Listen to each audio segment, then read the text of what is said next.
சரி என்னடா இப்படி ஒரு கெட்டப்ல வந்திருக்கேன் அப்படின்னு பார்த்தீங்களா? இன்னைக்கு நம்ம ஒரு சாரி ட்ராப்பிங் வீடியோ தான் பார்க்க போறோம்.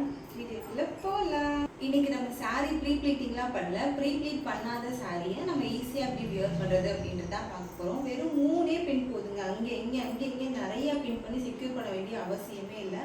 3 பின்ல ஈஸியாக சாரி கட்டிடலாம். அதாவது நான் ப்ரொஃபஷனல் கிடையாது. நான் எப்படி கட்டுவேனோ என்னோட சாரி, நான் சாரி கட்டினா அது நல்லா இருக்கு அப்படின்ற மாதிரி நிறைய பேர் சொல்றாங்க. சரி ஓகே, நான் எப்படி கட்டுவேனோ அதை உங்ககிட்ட காட்டலான்னு தான். ஓகே, இந்த சாரி தான் கட்ட போறேன்.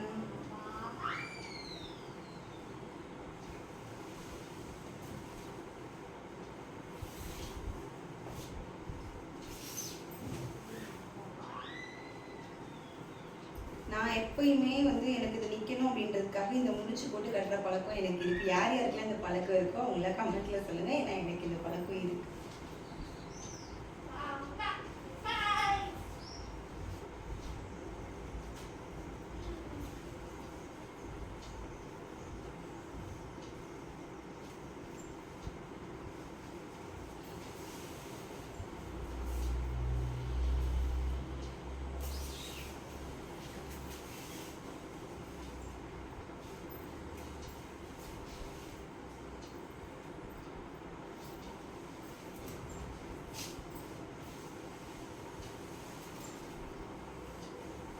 இதை இப்படி சும்மா கீழே விட்டுருங்க. அதை எடுக்க முடியாதுன்னா கவலைப்பட வேண்டாம். சும்மா அதை இப்படி கீழே விட்டுட்டு இதை எடுத்துட்டு இப்போ நம்ம பல்லு வச்சுக்கணும்.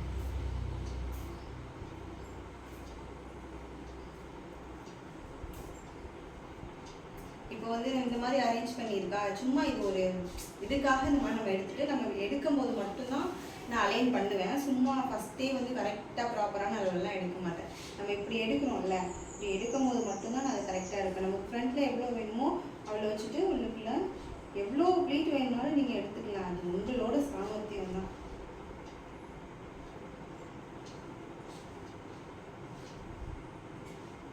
இப்போ பார்த்தீங்களா, அதெல்லாம் அதை விட்டுட்டேன்னா இப்போ இந்த இது வந்துச்சு.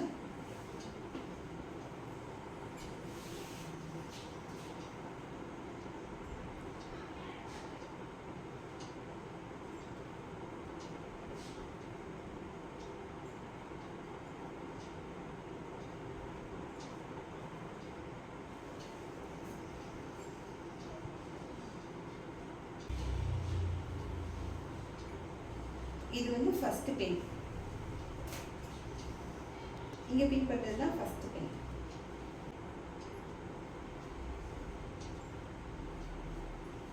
இது ஃபர்ஸ்ட் பின்னா ஃபர்ஸ்ட் பின் நம்ம ஃபிக்ஸ் பண்ணி செக்யூர் பண்ணியாச்சு.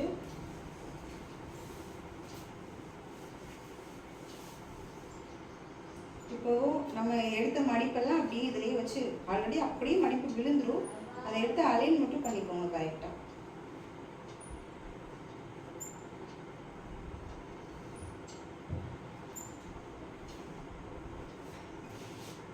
இதுதான் நான் எத்தனை 1 2 3 4 5 6 7 நான் 7 முடிக்கு எனக்கு வைக்க முடியும்.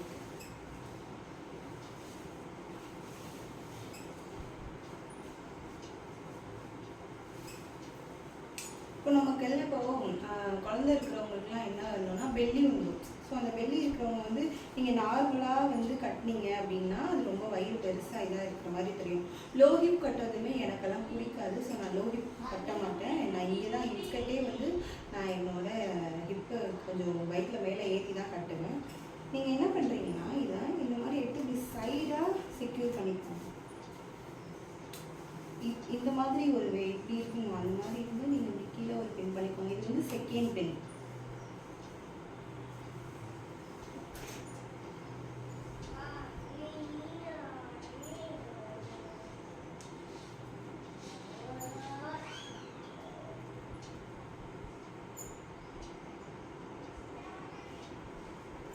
இது செகண்ட் பின். இப்போ இந்த பேலன்ஸ் இருக்கா, இதை நம்ம ப்ளீட் எடுத்துக்கலாம்.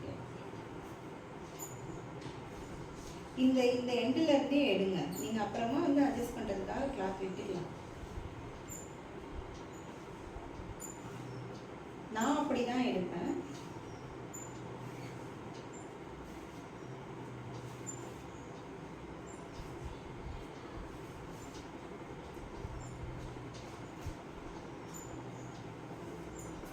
இப்போ இருக்கா இது என்ன பண்ணுவாங்கன்னா எல்லாரும் அப்படி பின் பண்ண வேண்டிய அவசியம் இல்லை.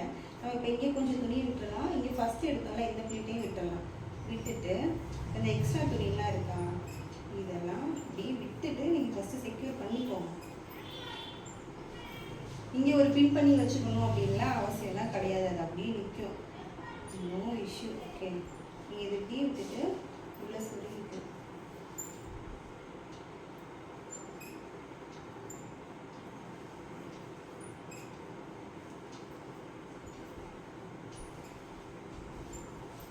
சொல்லிக்கிட்டீங்களா? இப்போ இந்த துணிலாம் பேலன்ஸ் இங்கே இருக்குமா, இந்த கேப் இருக்குல்ல, இந்த கேப்பில் நீங்கள் இப்படி கையை இப்படி உள்ள விட்டீங்க அப்படின்னா இந்த துணி வந்து உங்களுக்கு கிடச்சிடும். இந்த சைடு துணி இருக்குது. அப்புறம் இழுக்கிற பாருங்க டைட்டாக இதுதான் நான் வந்து இழுக்கணும்.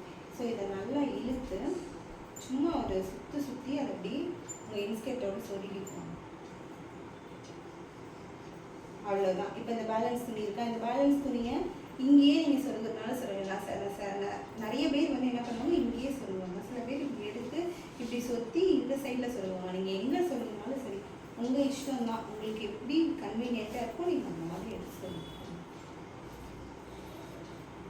நான் கொஞ்சம் இது பண்ணி இங்கே வரையும் கொண்டுட்டு வர மாட்டேன், முன்னாடியே வச்சு. ஏன்னா அப்போ தான் எனக்கு பின்னாடி அது ஃப்ளீட் வந்து கொஞ்சம் கீழே இறங்காமல் டைட்டாக இருக்கும். அதுக்காக நான் கொஞ்சம் இழுத்து பின்னாடி சொல்லிக்கிறேன். இப்போ பாருங்கள், நம்ம 3 பின் தான், 2 பின் பண்ணிட்டோம். 3rd பின் வந்து இங்கே.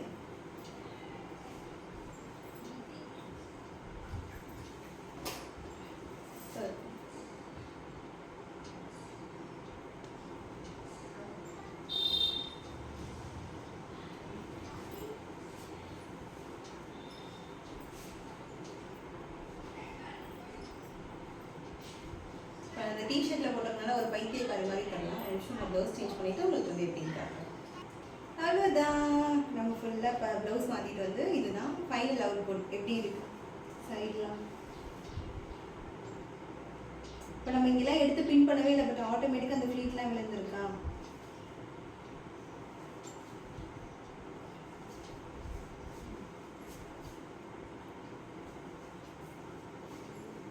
ஓகேயா? அவ்வளோதாங்க சாரீ ட்ராப்பிங். சாரீ கட்ட நான் ஃபஸ்ட்டெல்லாம் வந்து எனக்கு சாரீ கட்டவே வராது. நான் ஸ்கூல் முடிச்சுட்டு காலேஜ் படிச்சுட்டே வந்து நான் ஒரு ஹாஸ்பிட்டலில் நான் ஒர்க் பண்ணேன். அந்த ஹாஸ்பிட்டலில் எனக்கு சாரீ யூனிஃபார்ம் வந்து சாரீ எனக்கு கட்டவே தெரியாது. அதுக்கப்புறமா டெய்லி வியர் சாரீ தான், டெய்லி கட்டி கட்டி கட்டி கட்டி பழக்கமாச்சு. ஆனாலும் அதுக்கப்புறமே எனக்கு சாரீ மேலே பெருசாக இன்ட்ரெஸ்டே கிடையாது. ஆனால் இப்போ தான் எனக்கு சாரீ அப்படின்னாலே ரொம்ப ரொம்ப ரொம்ப பிடிக்க ஆரம்பிச்சிருக்கு. ஏன்னா நம்ம எல்லா ட்ரெஸ்ஸையும் விட சாரியில் உண்மையாகவே ரொம்ப அழகாக இருக்கும். நம்மளோட தமிழ் பண்பாடே சாரீ தான். சாரீ கட்டினா உண்மையாக ரொம்ப அழகாக இருக்கும். நீங்கள் எல்லாருமே கட்டி பழகுங்க. இது ஒன்றும் பெரிய விஷயமே இல்லை, ஈஸியாகவே பண்ணலாம். சாரியில் எல்லோரும் தேவதை மாதிரி இருப்பீங்க. நான் எப்படி இருக்கேன்னு தெரியல, அதை நீங்கள் தான் சொல்லணும். நல்லா இருக்கேன்னு தான் நினைக்கிறேன். அவ்வளோதான். ஓகே, ஈஸியாக நீங்களும் சாரீ கட்டிட்டு ஏதாவது ஃபங்க்ஷன்னா சாரீ கட்டிட்டு போங்க. அங்கே நமக்கு கிடைக்கிற இந்த லுக்கே வந்து வேறு மாதிரி இருக்கும். நிஜமாக நம்ம வேறு ஒரு ட்ரெஸ்ஸில் போகிறதுக்கும் சாரீக்கு போகிறதுக்கும் சாரியில் போகிறதுக்கும் நிறைய டிஃப்ரென்ஸ் இருக்கும். இதுதான் ஃபைனலாக இருக்கும். நம்ம ரெடி ஆயாச்சு. பாய். இதே மாதிரி நெக்ஸ்ட் இன்னொரு வீடியோவில் பார்க்கலாம். வேறு எந்த மாதிரி வீடியோஸ் உங்களுக்கு வேணும் அப்படின்றது நீங்கள் எனக்கு கீழே கமெண்ட் பண்ணுங்கள். பாய்.